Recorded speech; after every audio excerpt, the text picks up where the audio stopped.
In 1966, the Central Intelligence Agency, the CIA, did something that makes absolutely no sense. Usually, the CIA classifies documents about coup d'etat, advanced weaponry, or Soviet spies. They hide secrets that threaten national security. But in 1966, they classified a book about Adam and Eve. Why would the world's most powerful intelligence agency seize and sanitize a book about a Bible story? Were they hiding proof of God? Were they hiding the Garden of Eden? No. They weren't hiding our beginning. They were hiding our end. This document wasn't released until 2013, nearly 50 years later, and when it finally came out, it was missing vast chunks of information. The sanitized version tells a terrifying story. It suggests that Adam and Eve were not the first humans. They were just the lucky ones. They were the survivors of a cataclysm that resets this planet like clockwork, a cataclysm that the government knows about, has studied, and, according to this theory, is terrified you will find out about. Today, we are opening the Adam and Eve file. We are going to look at the science of the pole shift, the evidence of lost civilizations, and the reason why the CIA might believe that your history book is nothing more than a fairy tale designed to keep you calm until the clock runs out. The author of this controversial work was a man named Chan Thomas. Now, skeptics will immediately call him a crackpot. But Thomas wasn't just a random storyteller. He was employed by McDonnell Douglas, a major American aerospace contractor. He had access to scientific data. He was an insider. When he published the Adam and Eve story in 1965, it didn't stay on the shelves for long. The narrative is that the CIA swept in and classified it. For decades, it sat in a vault at Langley. When the Freedom of Information Act finally forced its release in 2013, the digital copy posted to the CIA's reading room was light. The original manuscript was rumored to be hundreds of pages. The released version? Only about 57 pages. The rest? Still scrubbed. Still hidden. So, what was in those pages that was considered a threat to national security? Thomas wasn't discussing nuclear codes. He was discussing geology, but a very specific, very violent kind of geology. Thomas proposed that the story of Genesis, the story of Adam and Eve, is not a creation myth. It is a survival log. He argues that human civilization doesn't move in a straight line of progress. We don't just get smarter and better forever. Instead, history is a cycle. We rise, we build incredible technologies, we build pyramids and towers, and then, in a single day, the earth shakes us off like a dog shaking off fleas. Thomas claimed that Jesus, Noah, and other ancient figures weren't just religious icons, they were scholars and scientists preserving the data of the last cataclysm. The Adam and Eve story is a parable about the few people who crawled out of the mud after the last reset to start over. But here is the scary part. Thomas didn't just say it happened, he told us how it happens. And the mechanism he describes isn't a slow climate change. It's instantaneous. And according to his math, we are overdue. To understand why the CIA might care, we have to understand the pole shift theory. Now, don't confuse this with a magnetic pole shift, where north and south magnetic fields slowly swap places over thousands of years. We know that happens. That's science fact. Chan Thomas was talking about a physical pole shift, a crustal displacement. Imagine the Earth is like an orange. The solid ground we live on is just the thin peel. Underneath that peel is a molten liquid layer. Thomas theorized that every 6,500 to 7,000 years, an accumulation of ice at the poles throws the planet off balance. The physics gets unstable, and then snap. The entire outer shell of the Earth slides over the liquid interior. It's not the planet flipping over, it's the skin sliding around the muscle. In his book, Thomas describes the horror vividly. He writes that in a fraction of a day, the North Pole could slide to the equator. Antarctica could move to the tropics.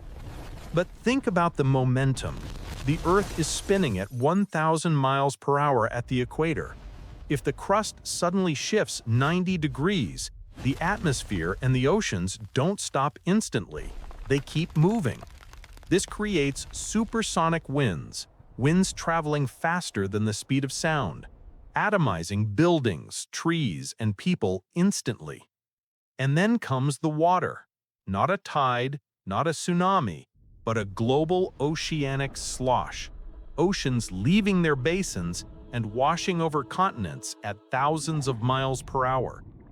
Thomas writes, civilization is wiped out in a matter of hours. The slate is wiped clean. When the sun rises the next day, the geography of the world has changed.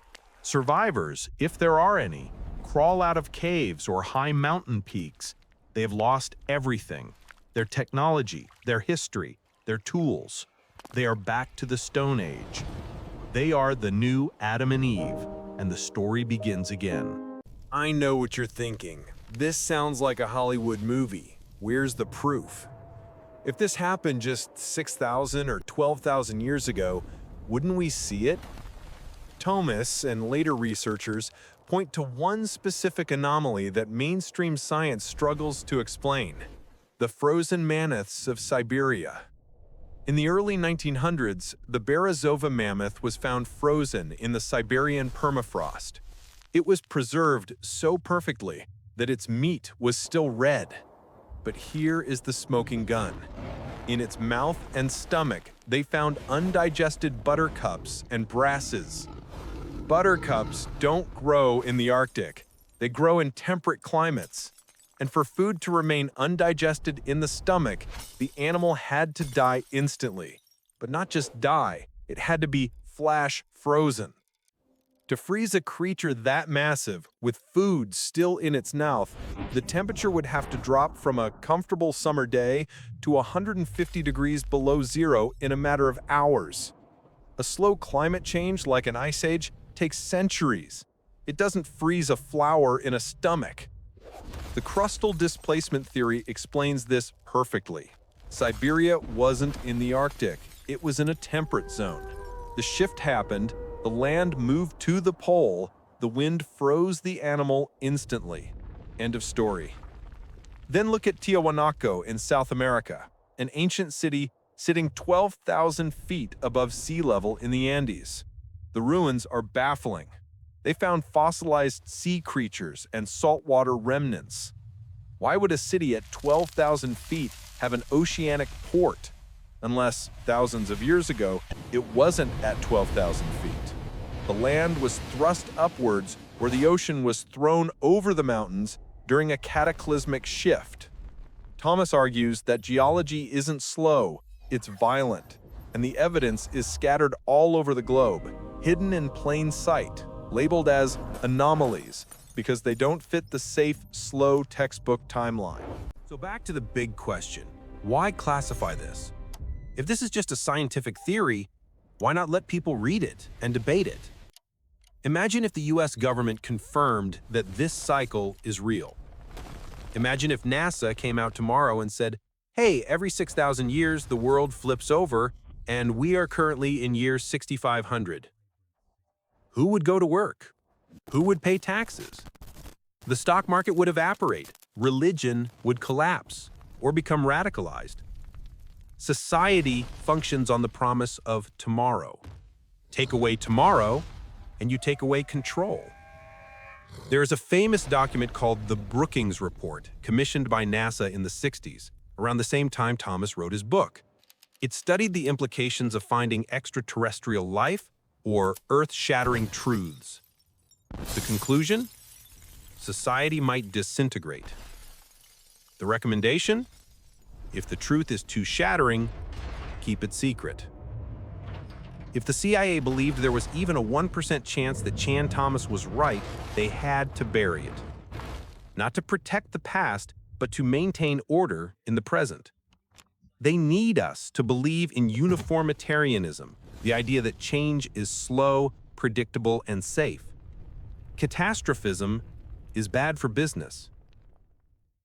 But here's the thing about secrets.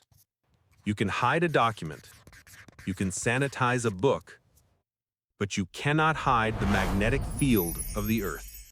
Right now, as you watch this video, the Earth's magnetic North Pole is racing towards Siberia at a speed that is baffling scientists. It has moved more in the last 20 years than in the previous 100. The South Atlantic anomaly is growing, a weak spot in our magnetic shield. Is this the precursor? Are the gears of the mechanism starting to grind? The story of Adam and Eve isn't just about an apple. It's about the resilience of the human spirit. It tells us that no matter how hard the earth shakes, no matter how high the water rises, someone survives. Someone remembers. The question is, if the cycle resets tomorrow, will you be the one to start the story over? I've linked the declassified CIA document below. Read it for yourself. Look at the sanitized pages, and tell me in the comments, do you think we are living in the final days of our current cycle? Don't forget to like and subscribe. We dig for the truth that history tries to bury. I'll see you on the other side.